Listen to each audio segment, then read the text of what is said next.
Hey folks, good morning, good afternoon, or good evening, and welcome to BizTalks. My name is Rick Gutierrez, and I am your host. I'm thrilled to have you join us in this journey through this intricate world of business. Now, whether you are an entrepreneur, small business owner, or an industry leader, this is the place to be. This is where we're going to unlock secrets to success and provide you with knowledge, tools, and all kinds of advice in today's intricate world of business. And so this is for you to be successful within your business. And so we've got a great lineup of business professionals that are going to be providing us with all kinds of insights, tips, and tricks to take your business to the next level. And with that being said, I've got one of the most amazing entrepreneurs out there that has been in business for quite some time, and she's actually helped businesses on the corporate world as well as nonprofit world, and she's built a firm for herself, so she knows a little bit about business and many other specialties. And I'd like to welcome Miss Nora back to the show. Welcome to the show, Nora. Hi, Rick. Thank you so much for having me. It is my pleasure to have you. It's also great to have you here on another show of BizTalks. So I know that last week we talked about many different things, and this week we've got tons of other things. But first, let us know a little bit more about Nora's books. What all are you guys doing in Nora's books? Tell us a little bit more about Nora's books. So Noura's Books basically is tax and accounting firm. However, we are not the traditional one. We do have a lot more service than tax and accounting. Of course, we do bookkeeping, we do CFO services where we manage the cash flow, manage the budget. We care about the compliance because I am a tax accountant. So when we do bookkeeping, when we do any accounting service, we take in account the compliance that related to your bookkeeping, related to your business, to make sure you are aligned. We do also coaching, one-on-one. We do have some courses. We do have business formation. A lot of things is coming up also this summer, especially for nonprofits. So I also had a master class last week about for cash flow. So businesses who wants to increase their cash flow. We are going to do another masterclass in June, so watch out for that. We're going to announce it soon, so you can register for it. This week, we have a masterclass teaching my impact method for nonprofits. So that's coming up this Thursday. So you can register for that on the website. You just go to nourasbooks.com that's nourasbooks.com. And then from there, you join the masterclass, you register to it, and you will get a Zoom link just before the meeting. So you can actually join me live where I teach you my impact method to increase your donor base and build the capacity of your organization. Fantastic. It sounds amazing. And Nora, based on your extensive experience both in the corporate and the nonprofit sectors, can you tell us what do you think are the biggest differences in the financial management aspect between these two types of organizations?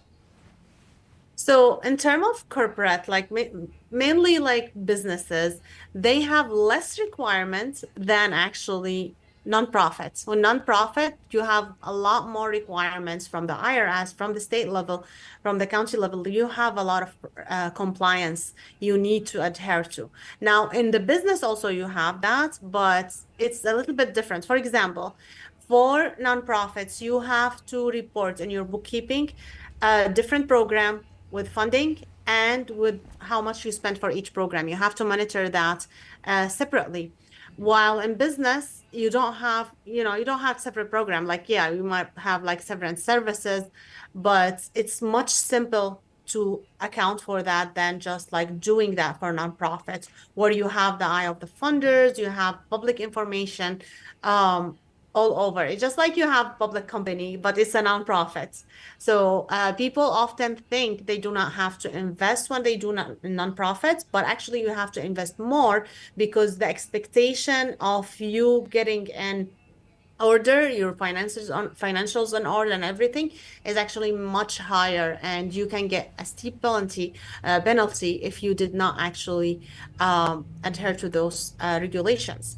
Now, in business, it's much simpler, but still you have to follow, especially if you have employees, you have those payroll taxes. Now you have to file quarterly taxes for payrolls. You have to pay estimated taxes. So a lot of differences, but in general, it's much more complex when you come to a nonprofit. Fantastic. So you just basically showcase your expertise in your fields by just telling us the two differences within just a traditional business and then a nonprofit business. But you yourself, someone who has successfully navigated, a long career in accounting, and now you run your own firm. What advice would you give a small business owner in managing their finances effectively so that when they come to you, they have pretty much everything in order? So first thing you want to do is really like when you start your business, you want to do bookkeeping right away. You want to make sure you have your financial statements. You want to actually, I know, like you say in the beginning, like I don't need it yet. But at minimum, you want to make sure you have a software and then you connected business account because a lot of people still using their personal account. You should have a business account, bank account, and try to have also a credit card for your business to make sure everything's spent only from your business account. Even if you want to pay for anything for yourself.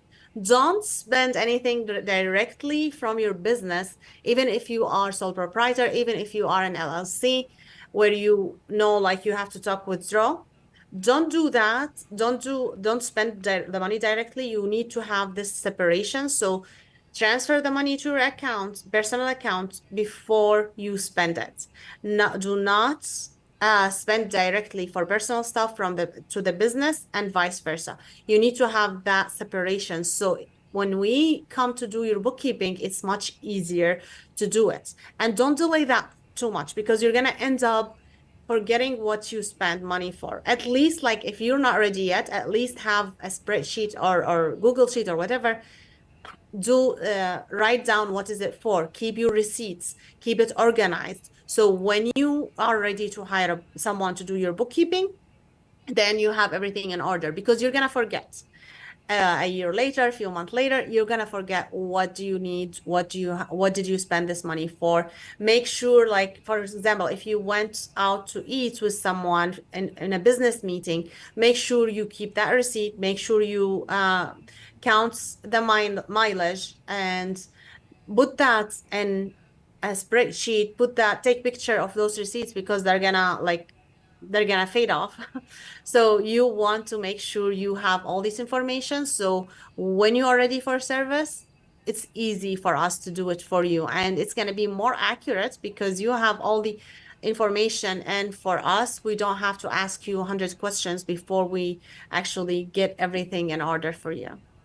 Absolutely. So one of the things that I believe a lot of business owners, the mistake they make is to where they fail to realize that when you create an entity, when you create a new business, it is its own entity.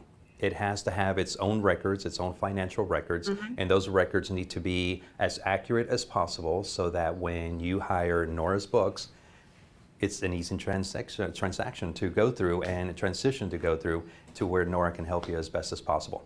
Now, Nora, technology is something that is always rapidly changing, and accounting in the accounting landscape. How do you incorporate the latest technology advancements, within accounting to help these business owners? So by choosing actually what softwares you are actually using. So for us, we mainly use QuickBooks because QuickBooks, they always, and online.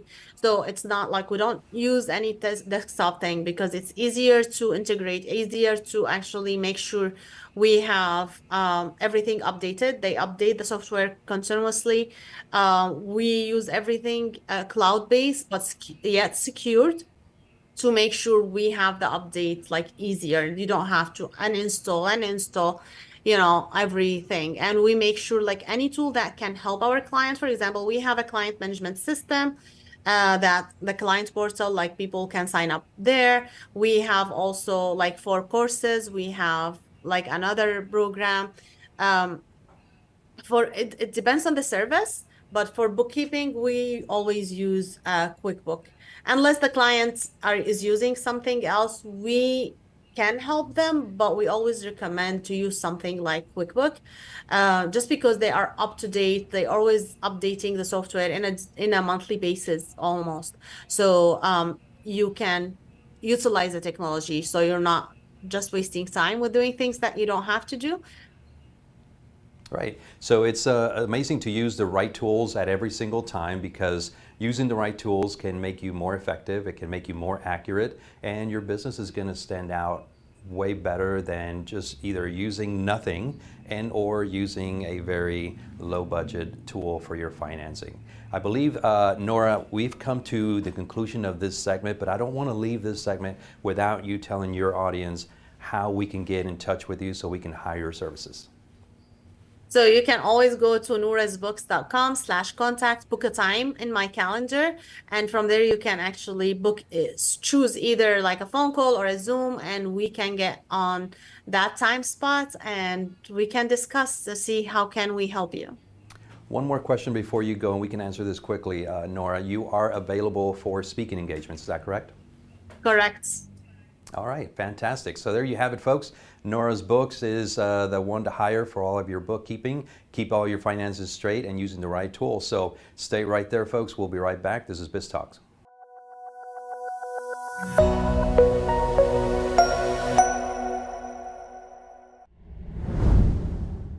Hey folks, welcome back to BizTalks. My name is Rick Gutierrez. I am your host and your business advocate. And when I tell you that we have a lineup of business experts on this show, we definitely do. And that leads me to showcasing another expert that we're going to have here talking about all kinds of immigration law topics that are going to bring you to you so that you can be more focused and more educated on business immigration law. So with that being said, Tahmina Watson, welcome to the show. I am happy to have you, and we're excited for you to be here. I'm so excited to be here, Rick. Thank you so much for having me. It is our pleasure. We like to tell our viewers that we bring no one but experts into this show, and so that way our viewers can have extensive knowledge from those experts in the world of business and all different types of industries as well. So, immigration attorney, tell us a little bit about your firm, where you guys are located, and what you guys are really focused on. What aspects of immigration law are you guys focused on? Well, Rick, it's such an honor to be here. I am an immigrant to the United States. If you tune into my accent, I was born and raised in the United Kingdom. And I moved to the United States when I got married to my husband, who lived in Seattle at the time. So I basically moved to Seattle and I became a lawyer here, and I started practicing immigration law. My law firm is Watson Immigration Law in downtown Seattle, and we focus on business immigration. We help people figure out how to expand their businesses into the United States, what kind of visas they need, what kind of other services they need, and what business visa do they need, not just for themselves, but also for their employees. We often find that startups that are starting afresh, often they are students who've come from different countries to the United States, who have brilliant ideas and have raised funds from US VCs and angel investors, and often research and development grants. They need to be able to stay in the US and figure out what kind of visas are suitable for their businesses.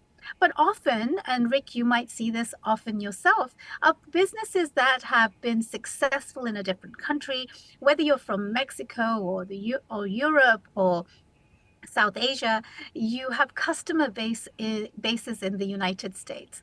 And there comes a time in the business where your customers are going to say, we need you in our time zone.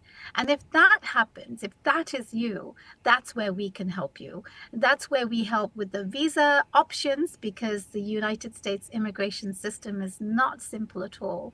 And we can make sure that you get your visa to enter the US and essentially get your green card eventually to be secure here.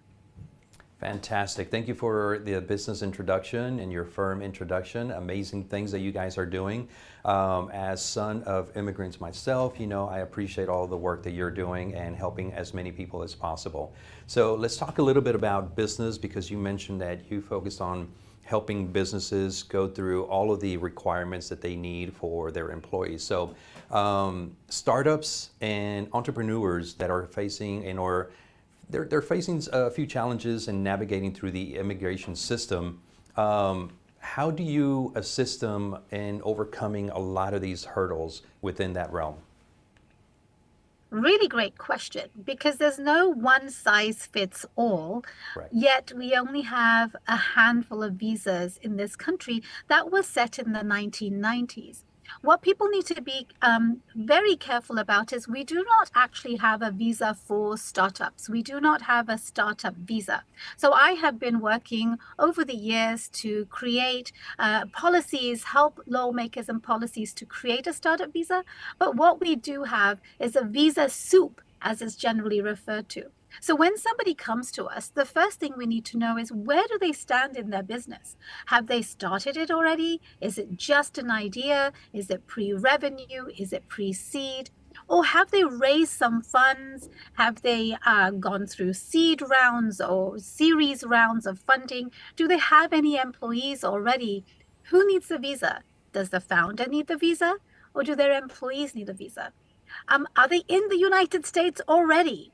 Or are they coming to visit just for meetings? Are they living in another country and they need the visa to enter the US? So there are a lot of considerations before we can get to the actual visa category. But what's interesting is, if people are in the United States already, sometimes they can change their status in the US. So you're here as a tourist, there's a visa category that works for you. Is it the H-1B visa, which requires a degree that matches the job you're trying to do? Or are you investing in the United States? Are you investing in a business that is maybe $100,000 or $200,000? Is that the right visa for you? So our job as immigration lawyers is really to make sure that we assess every single aspect of that particular business and those aspirations that the entrepreneur, the business owners have, to make sure that the visa category is the right one for them. Now, the thing that happens often is it the right visa category for now, even though they may have a goal for something else? So often what I will ask my clients to consider is, let's look at the right visa for this moment. And then we have to figure out how we move them over to a different visa category, if it is for a short-term period. And often we have to think about what is the next step and the next step to get a green card and citizenship. This is the reason why we have subject matter experts on this show. It's because of the extensive knowledge that they bring to the table in helping businesses and business professionals out there that are looking to get the best result possible. And so, Tahmina Watson, apparently you have been in business for quite some time. You know your practice very well. And so with that being said, one of the ways that our viewers can definitely relate to potentially working with you is by maybe sharing some success stories of legal expertise that where you were able to make a significant impact on those startup journeys, or maybe just professionals themselves. You don't have to share everything, but just some success stories where you were able to help a certain individual or a business. Mm-hmm. That's a great question. And what I'm very privileged and lucky to say is most of our cases are always successful. And it really depends on what kind of visa we're getting. You'll hear, listeners might hear these various terms: H-1B visa, L-1A visa, O visa, E-2 visa, green cards, EB-1, EB-2, national interest waiver. These are some of the buzzwords people might have heard about the various visa categories. So people will come to me and say, which is the right one? So some examples of success stories will be, for example, we had a client who had come out of school, this is several years ago, and we had gotten them an H-1B for themselves with their own company. There is a misconception among the masses that you cannot have an H-1B visa for your own company. And that is not true. You can have an H-1B for your own company. We've been doing this for a long time, and I can tell tell you that it's possible. So we got an H-1B for our own client who got it for himself. And then we got several H-1B and other types of visas. They hired students, they hired Canadians, they hired Mexican citizens, and I'll talk about that in just a second. And they were so successful that their business actually sold for a lot of zeros at the end of the number. You know, it's undisclosed. And I think they're sipping pina colada on some beach somewhere. So what we have seen is a lot of our clients have been able to successfully grow their businesses to either getting them onto the New York Stock Exchange as part of the IPO, or they've sold them. So we have multiple stories of clients selling their companies. Another success story is our client came from one of the South American countries. And what happens in some of these South American countries is that people have one or two companies, not just one. And they often, because of the political volatility, will exchange, funds from one company to another for the businesses that they do together, because often, because of the political situation, they cannot receive money or get money out of their bank account, so they have to essentially move from one bank account to another. And so we learn how these things work from our clients, and our client was able to successfully have their company in the United States and eventually sold it. There are many successful stories, but one of the things I want to share with your audience is that people from Canada and people from Mexico, they have specific visas under the treaty NAFTA visa category that allows them to get visas a little bit easier than others. And it's something that people should know so that they can take advantage of it. So many stories to share, Rick, but I hope those two will help. Absolutely, and we appreciate you sharing that, because that goes a long ways, not only showing your expertise, but also the types of individuals and businesses that you've been able to help along the way. We have come to the close of this segment, and Tahmina, before we go, we want to give you an opportunity to once again showcase your business, tell folks how they can find you and how they can get a hold of you. Wonderful. Well, thank you, Rick, for having me. Our website is www.watsonimmigrationlaw.com. Our phone number in Seattle is 206-292-5237. And I would encourage people to get my book, which is called A Visa Guide for Startups and Founders, on Amazon, Barnes & Noble, or anywhere else you can get books. Awesome. Tahmina, thank you so much for being here. Folks, we're going to take a quick commercial break. We'll be right back. Stay right there.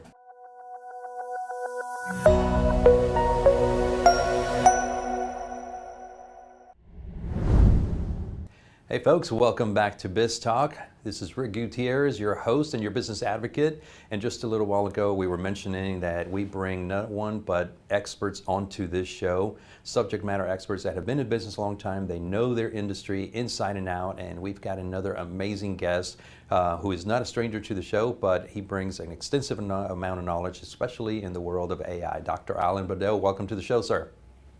Hi, Rick. Good to be here. It's great to have you as always. Your extensive knowledge in the world of AI and all kinds of futuristic, technology. You guys bring an extensive amount of knowledge to us, so we appreciate that. And this is just one little segment real quick for you to introduce Harmonic AI, what it is that you guys are working on. So tell us a little bit about Harmonic AI.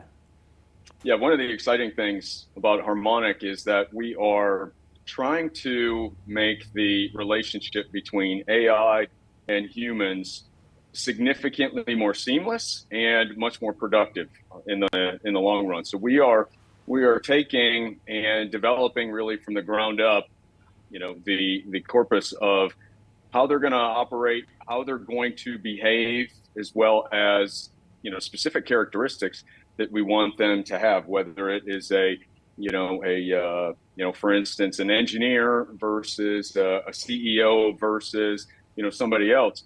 We can train them to have those specific traits that they want, and that allows us to simulate their behaviors and, really compare it to, again, like our competition or, somebody that we're trying to, model and really get their opinion on things. And, if you think about all the decisions that we make as humans, it's all about perspective. It's not a score. It's not a mathematical equation. It's not saying, I've got a 78% confidence level that I'm going to make this decision. It's not like that at all. We take a lot of feedback from a lot of different people and a lot of different opinions, and then we process it. And that's what we're doing with our AI. We want to make sure that folks have perspective, they have an understanding, and then they can make the decision that best suits their needs. It's interesting that you mentioned to where you guys are enhancing the relationship between AI and human users. With that being said, I'm sure you're aware that there is an AI company that had released their latest update on their AI technology, and it's got some pretty impressive functionalities. Some would even say that it's very realistic in how it responds, and a timely response, and then some additional features. Have you had a chance to play with that new feature? I have. I've got 6 different licenses with OpenAI and ChatGPT, and our company has some as well. And it really is an improvement over what they were doing before. These guys continue to set the pace when it comes to interactions and how AI is supposed to respond. The great thing about what they do, and really all the large language models now, is that they will tell you in a form that is very easy to believe. It's grammatically correct. The information is often presented in an interesting manner, and then you can interface with it and start to really understand and use that for the most part. There are still some hiccups that these models run into. As I've said many times before, these large language models will hallucinate, and they will, sometimes give you a bad answer. And the new models do a good job in reducing some of those hallucinations. But the reality is you will never be able to get rid of hallucinations, but you can just improve them and try to give the user a little bit easier of a time if it does hallucinate while you're using it. And on top of that, though, the capabilities, the new capabilities that they have are really fantastic, from the image analysis, from the interaction and the ability to continue to spin up agents. It's really doing a lot of improvement over the old version. It definitely is an improvement. I got a chance to play with it myself, and I was kind of blown away to where I had to set it away for a little while just to kind of get back to reality there for a second. But all of that stuff is interesting. But I know that Harmonic, you guys have a little bit of a different approach rather than traditional AI solutions out there. So what specific innovations do you guys bring to the table? What are you guys currently working on that you guys are really excited about? Yeah, so we are going beyond just using large language models and creating agents. As I explained earlier, our first step is really to, give them personalities and start from the ground up and build those into their DNA, so that, if it's an engineer, it understands that it's an engineer. It understands that it's supposed to respond as an engineer because it is an engineer at heart.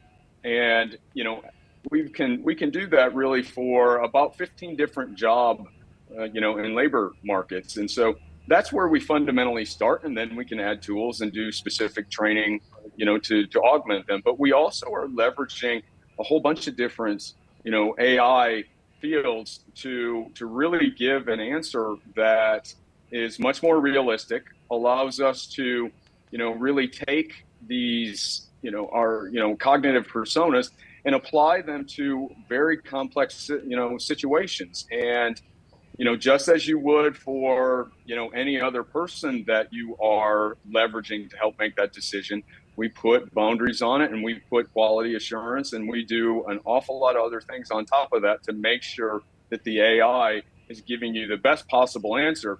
But not only that it's giving you the best possible answer, but that you also know why it's doing that, how it's quantified, and what sort of bias those models have.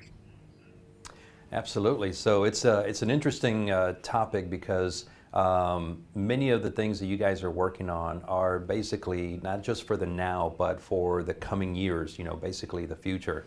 And technology is just going to continue to get better and better. So one of the things that was brought up by one of our viewers last week was that as AI continues to evolve, there's got to be some consideration towards how ethical are the programmings and or the prompts going to be to make AI be really ethical and stay within boundaries and guidelines. Yeah, and that's a great point.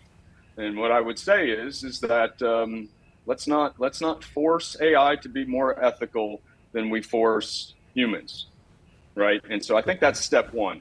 But then step two is that you've got to really provide full transparency for your models, your data, the information, and the decisions that they're making. That is the really going to be the biggest driver around how successful and really what the landscape becomes in the next few years, because there's a lot of legal issues that are starting already. How are they getting their data? Oh, they went out and they scraped every piece of code from a certain vendor, and I didn't give permission to have my code scraped just because it's open source and use that. And so there are some different legal battles that are going to be going on around protecting your data, protecting your information, and then also reducing that digital footprint to make sure that if you want your data used in these models, that it can be. Otherwise, don't touch it. And there's really going to have to be a balance there. You've got your ethical boundaries, you've got your technical capability boundaries, and then you have your data boundaries. And we are no closer to a solution today than we were probably a year ago. And I think the legal system is actually going to start driving some of these before the laws and some of those other things can catch up.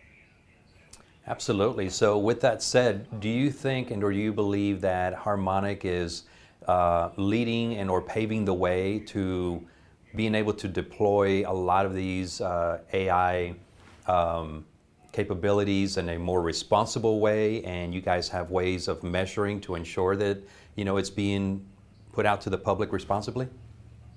I think so. We're trying the best that we can when it comes to that, because we don't want these, our personas to be used for, activities that we think are inappropriate. They shouldn't be used for, certain functions. They shouldn't be used, really for, what we would call nefarious, activities. However, say for instance, if you are in the police force or law enforcement and you wanted to try to figure out what the behavior is of a perpetrator, a hacker, whatever, a bank robber potentially, then that's where our technology can really step up and play, because then, we can provide, those sort of capabilities to law enforcement so they can simulate, they can train, and then they can get better at catching these folks. And that's what we're trying to use it for, not for the other, purpose. But again, it's like everything else. The bad guys are always one or two steps ahead of the good guys. And so hopefully we can, help the good guys with the technology that we're developing. Absolutely. It could be really amazing if it's put into good use, and it can help a lot of people if used properly. And obviously, we're all trying to do the ethical thing and do the right thing for the right reasons, the right way every single time. So with that being said, Dr. Badeau, we're coming to a close of this segment here, but I don't want to go without giving you an opportunity to once again showcase Harmonic AI. How can folks get a hold of you? How can they get a hold of Harmonic AI so that we can potentially do business with you? Yeah, what I would encourage folks to do is come to our website. It's harmonicai.ai. And take a look at some of the technology that we have. Take a look at some of the use cases that we present. We are in partnership with a few companies right now doing some very, fun and what I would say leading edge type, rollouts and support that our platform is going to provide. And it's easily customizable to whatever folks need. And, we can walk through some scenarios with people. Absolutely. I've seen your website packed full of information. Love your website. We can definitely learn a lot just by reviewing your website. So we want to thank you again, Dr. Badeau, for being on the show. We definitely do appreciate all your expertise, your knowledge, the value that you bring every single week. And so we're happy to have you. That's it for this segment, folks. We're going to take a quick commercial break. Stay right there. We'll be right back.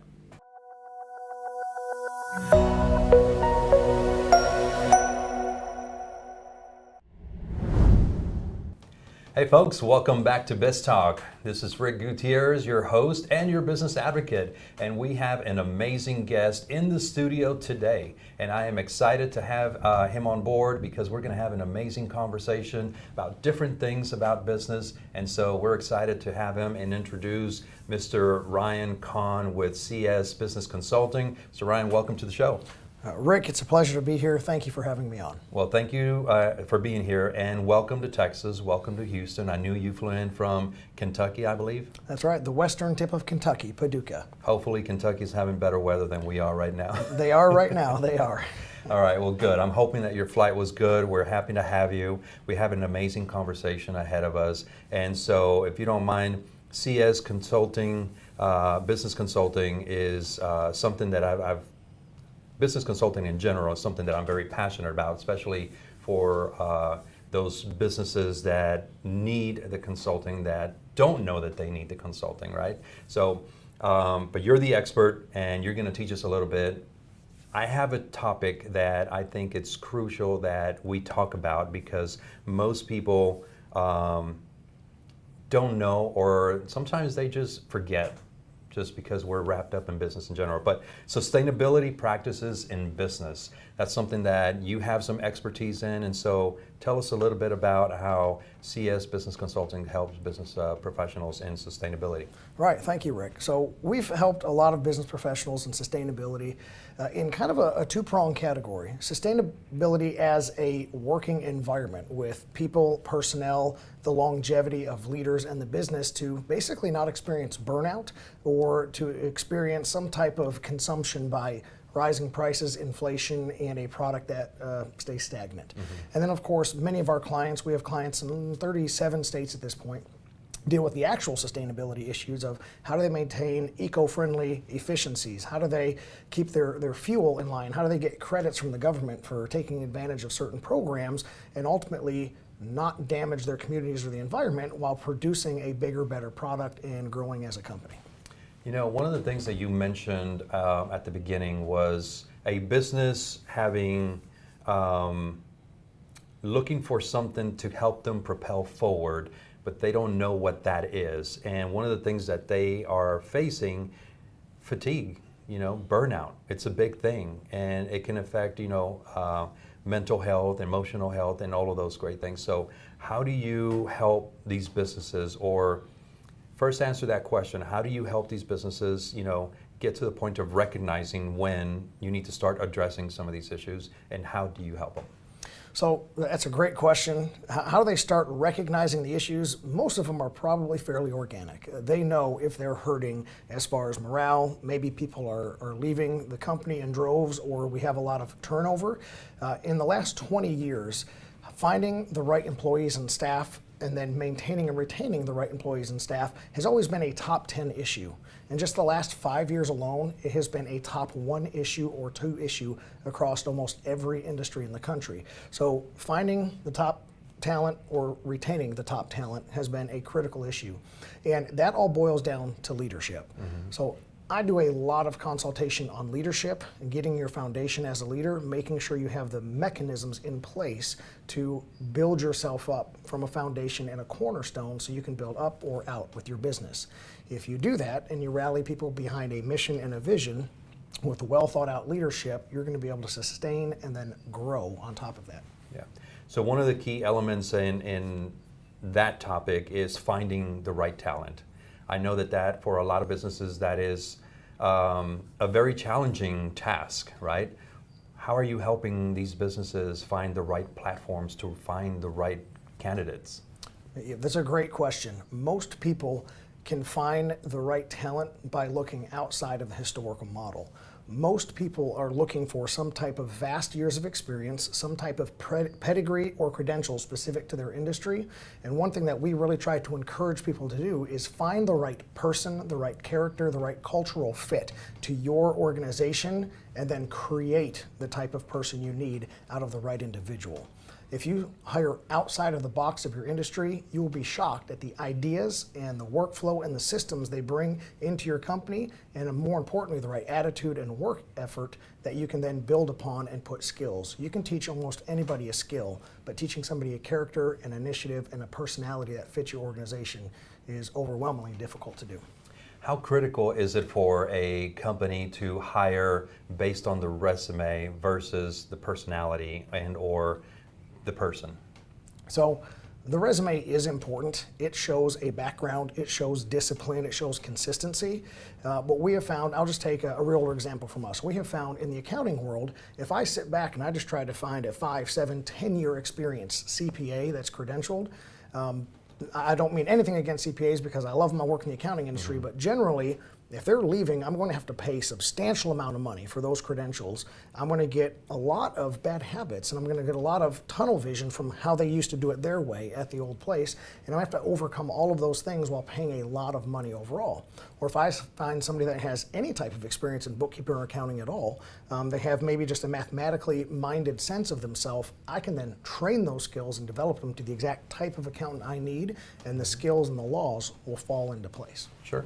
So it's the resume is important. It's crucial, actually, for the company to get an understanding of who you are, who you've been, and where you've been. But personality and experience of the individual goes a long ways. And that's something that I myself, as a business owner, have encountered in the world of finding the right talent. Overlooking either one you can potentially overlook a lot of people. Right? So it's all about meeting with them and understanding where they've been and their experience. I've had a gentleman where the resume didn't look all that great, education-wise, but he had over 36 years of experience in the field, right? So that makes something to look at, because not only have they been where they've been, but they can teach others that are younger, in the same industry. So how would you help your business professionals that most of the times are more focused on just looking at the resume and bypassing the years of experience? That's a great question. So I would have them reevaluate their series of questions.